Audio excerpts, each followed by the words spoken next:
I have always been a dominant woman in my entire life, and the only submissive thing I had was my job, where I allow people to tell me what to do, where I allow myself to say yes to something that I didn't want to do.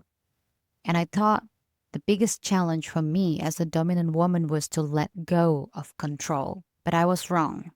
Burnout taught me that the hardest challenge that I've ever had in my life was to lose myself over something I cannot control. And this is my story, how I gain back my control and take charge over my life.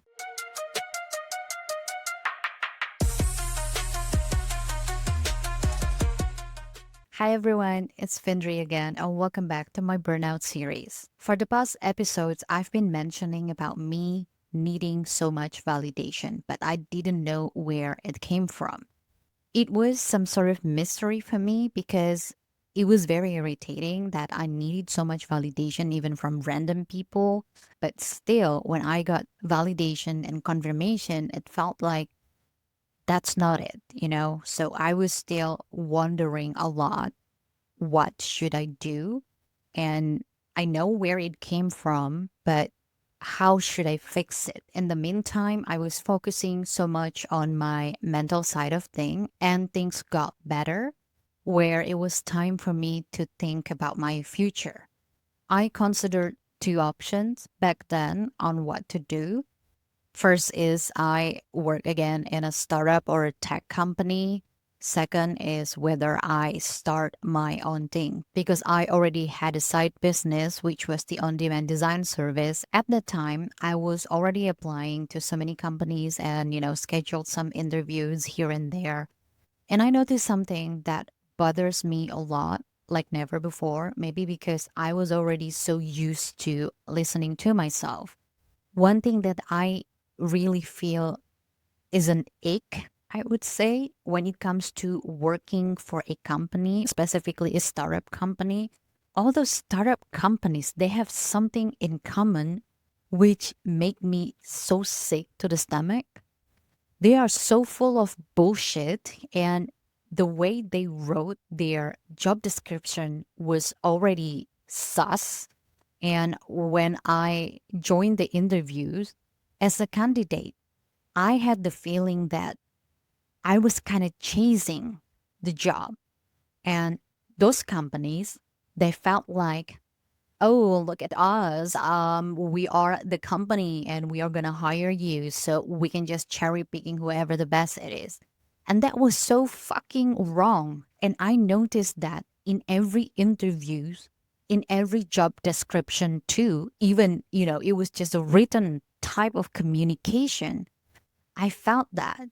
So for me, that was already the biggest thing, that I don't want to jump into a job that I hate. Most probably the environment that I will hate, and it's going to make me sick again. So I had a lot of questions in my mind, weighing my option, plus and minus and everything. So yeah, I decided it was time for me to shine on my own, to be my own boss, to be the boss bitch I am. You may call it a freelancing, but it's actually not freelancing because I'm running multiple business ventures. So on demand design service is one thing which I already did in the past. The other thing was I had online shop, so to say, but it was through Amazon, which was failing, but I took a lot of lesson from that. So my idea was concrete, to make what I did to be my full-time job. This is one of the good thing that Germany allows me to do, so to say, and I am very grateful with that. So the job center actually provided consultation and support on what you should do if you want to start a business.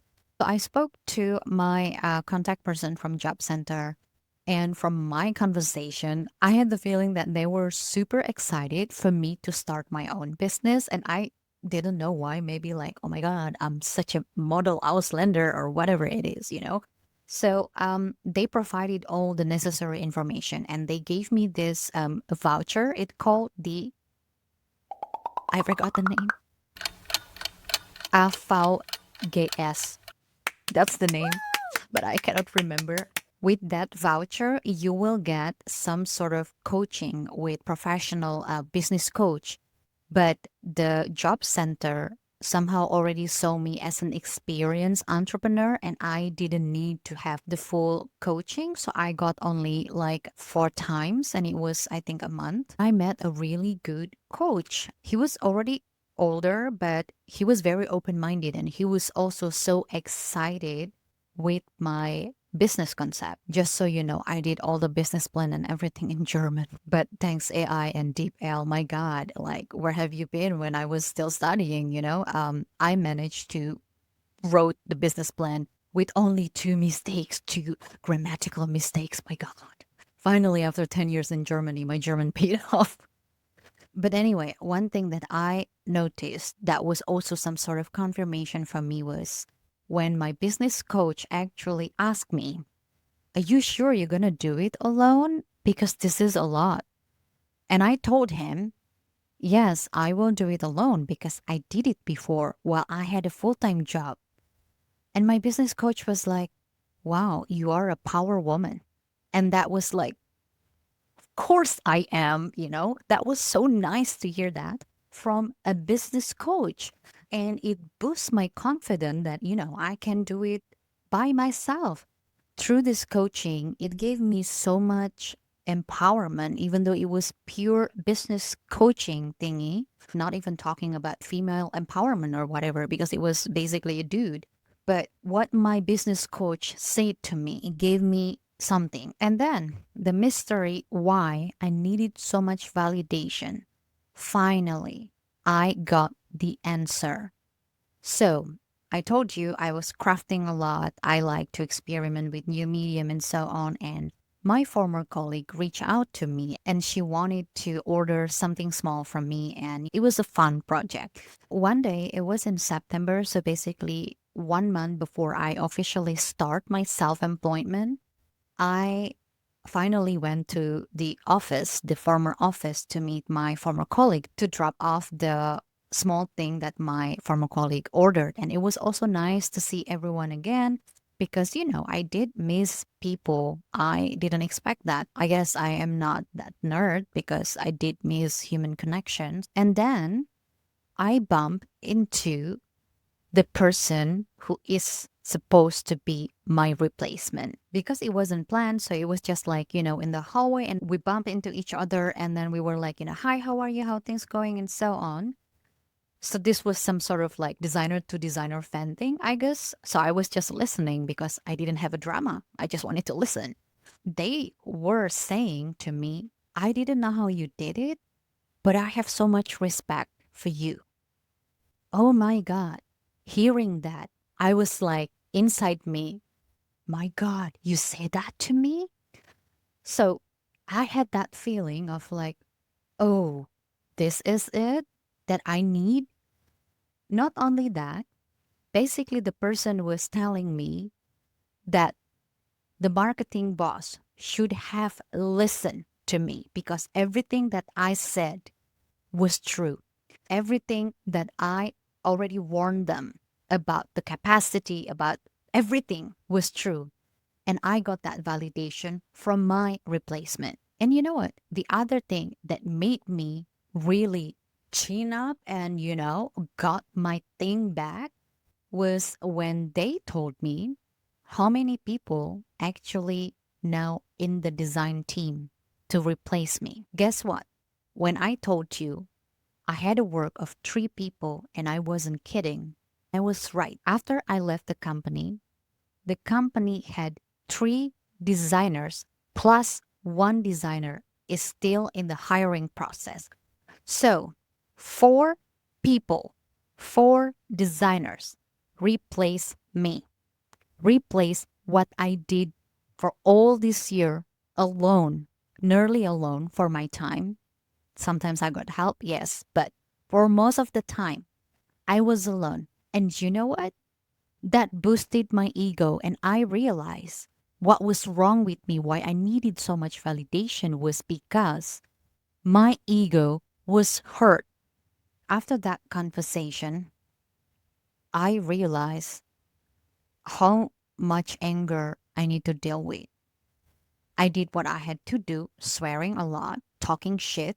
And yes, for you who were involved in my burnout journey, even though I don't blame you, but I did shit talk about you because you did shit towards me. So, yeah, I had so much anger inside me to deal with. And I knew I shouldn't do something stupid to make it worse. Because the thing is, like, haters gonna hate, hurt people gonna hurt too. And in that state of mind of feeling hurt, feeling angry, I had possibility to hurt others or else hurting myself too. So I needed to kind of calm down a little, but I needed to let out of my anger first. I started to think a bit more strategically how to handle my anger. I had so many thoughts in my head of like, okay, I think I needed to have an anger session where I just beat the shit out of something, or like book an anger room where I break things and things like that. It crossed my mind to confront them one by one. That what they did to me out of the professional frame, it had so much impact on my personal life. But then calculating and predicting how they would respond, it got me thinking that I shouldn't confront them. Because the thing is, like the bullies in school, they won't remember the victim that they bullied. But the victim who got bullied, they will remember. So I had to think strategically, what would a person who got bullied would do? Which actually basically me. I got bullied too in school. So instead of confronting them, I need to be better than them. And I need to show my authority towards them. So no, I didn't confront someone. I didn't attempt murder on someone or sending voodoo to someone. But I needed to think strategically. It should be something that literally made their jaw drops on the floor. And Taylor Swift's song said, "Look what you made me do." So I needed to plan my "look what you made me do" kind of moment. And then here I am, being so outspoken about this after 2 years of healing and thinking strategically of how I should do my revenge. This is actually not a revenge because even if I want to do revenge, it should be something that is aligned with my values. And I already mentioned to you that it turned out love is my drive. And if I look back to everything, it was love that kept me in the company. It was my love for the job. It was my love for the things that I do. It was my care and belief in the company and in every person that was in the company. And they exploited me. They exploited my love for them. And then I came to conclusion that not everyone deserves my love. I usually approach dating like business, but now I kind of switch the strategy and apply business like dating my way because not everyone deserves my love, my attention, and my everything. So that's the core value that I implemented at the very start of my self employment journey. And you know what? It works. I only work closely with clients that are truly good person by heart, good people who do great things, good people who wants to do great things and advocate for great things. By shifting my mentality, I got what I want. And by being me, I got what I want to. And that's how I got my power back and took charge of my life after everything that happened to me. Fast forward to 2025, I am my own boss bitch. I do whatever I like. I work with whoever I want. I don't chase clients. Clients come to me.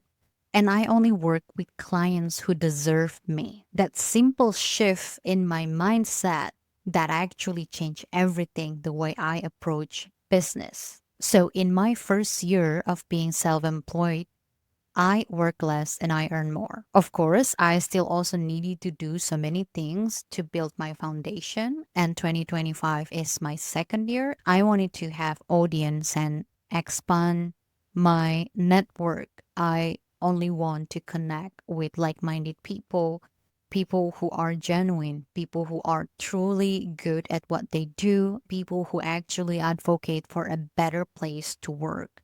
Those type of people I'd like to connect. I'd like to, be in touch and I'd like to work with. But just so you know, I'm not begging to find work, especially on LinkedIn. Huh. Yeah, for some people, this will be triggering, but I did it. So if you don't like what I said, I guess you have something to deal with within yourself, not my problem. So now let's talk about my health. As you know, I am mentally and emotionally already stable, and I am very thankful for that. However, physically, when it comes to my health, unfortunately, I still have a lot to work on. Remember, I told you I ate too much chicken wings? So let me step back again to 2024. I went on my regular checkup to my neurologist. My migraine was gone. Basically, I only got migraine once or twice. It's because also the weather, but I don't have the emotional stress anymore. But then my neurologist figure out that my blood pressure, the second number of the blood pressure indicator, I think it called diastolic numbers, it was super high and it was alarming. It was beginning of 2024 and she advised me to seek for help. So I did. I did my homework. I didn't know that my body had so much stress to carry. So I did so many tests, including stress tests, where they put some sort of belt in my belly. Like I needed to just sit down for 10 minutes and then I needed to breathe for 10 minutes and they kind of measure it. It turned out my body carried so much stress, and that was the result of all the stress that I had for nearly 5 years. Can you imagine? Other than that, I did an extensive blood test and also microbiome test. It's a poop test. So I wanted to know what is happening inside my body so I have a clear picture on what I should do next. It turned out I have an insulin resistance and I also have PCOS. That's why I got beard here. Like you cannot really see, but I got some beards here and some hairy stuff. So yeah. And after talking to, my internist and then to a professor of osteopathy, that it's true. My body carried so much stress and it's all residue from, the stress that I deal with, the burnout. So please, people, take burnout seriously. It's not only mental and emotional, it's also physical. Since last October, I finally had a concrete plan on what should I do, in which I have to lose weight. And just so you know, I have never had problem with being fat because I am fat and fabulous. But when it comes to my blood and everything that is inside me, already showing that there is an indication of high inflammation in my body, I have to do something about it. So, since October 2024, my focus is my health. I am repairing my body, my avatar. My mental and emotional are already stable, but I need to stabilize my body. These are all the residue from all the chicken wings that I ate. But no, chicken died for love. They died for me. I don't blame that on the chicken wings. It was my part for not eating healthy during that time. I guess that's it. This is my burnout story. And really, I truly wish that this would not happen to anyone. I truly hope by sharing this story, I can help to prevent burnout from happening to anyone or maybe help someone coping with their burnout with their healing process. But like I said, my intention was never to tell you what to do because you have free will. So what you have to do is try to find information, as many as possible, and then maybe try something that you think would be the best for you. Maybe use my method, maybe use someone else's method, or maybe just go to therapy. That's the normal method, the usual method. And other than that, honestly, burnout is indeed the lowest point of my life, and it was also my spiritual awakening. I didn't regret that this thing happened. I just wish certain stuff I could have done differently. Like why it took me so long to realize that not all people deserve my love, for example. But I truly feel grateful with where I am right now and where things will be. And I'm so excited to live the life that is according to my rule. That's why my YouTube channel said, be the designer of your life, because I believe everyone is capable of designing their own life, to take charge of their own life. And again, please take care of yourself.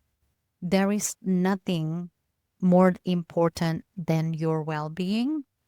If you are not a founder or someone who actually owns a company, come on, man. Don't do it too much. Don't give too much of your love to a company that don't even deserve you. That's my biggest lesson. So yeah, for my next video, I think I would actually talk more about my spiritual awakening, but I don't want to make it too like, oh, it sounds like a cult or something. No, I just wanted to kind of explain maybe all the metaphysical things that I finally understood that was happening inside me. It's nice if you can still subscribe, but if not, let just your cat, your dog watch my videos, okay? Anyway, thank you so much for watching. I truly appreciate your support, your silent support, and also those who actually watch all my episodes. I know I'm not talking to a big audience, but I truly hope these videos or my story would actually be received by people who need it the most. Please take care of yourself, and hopefully we will see each other soon in my next video. Bye bye.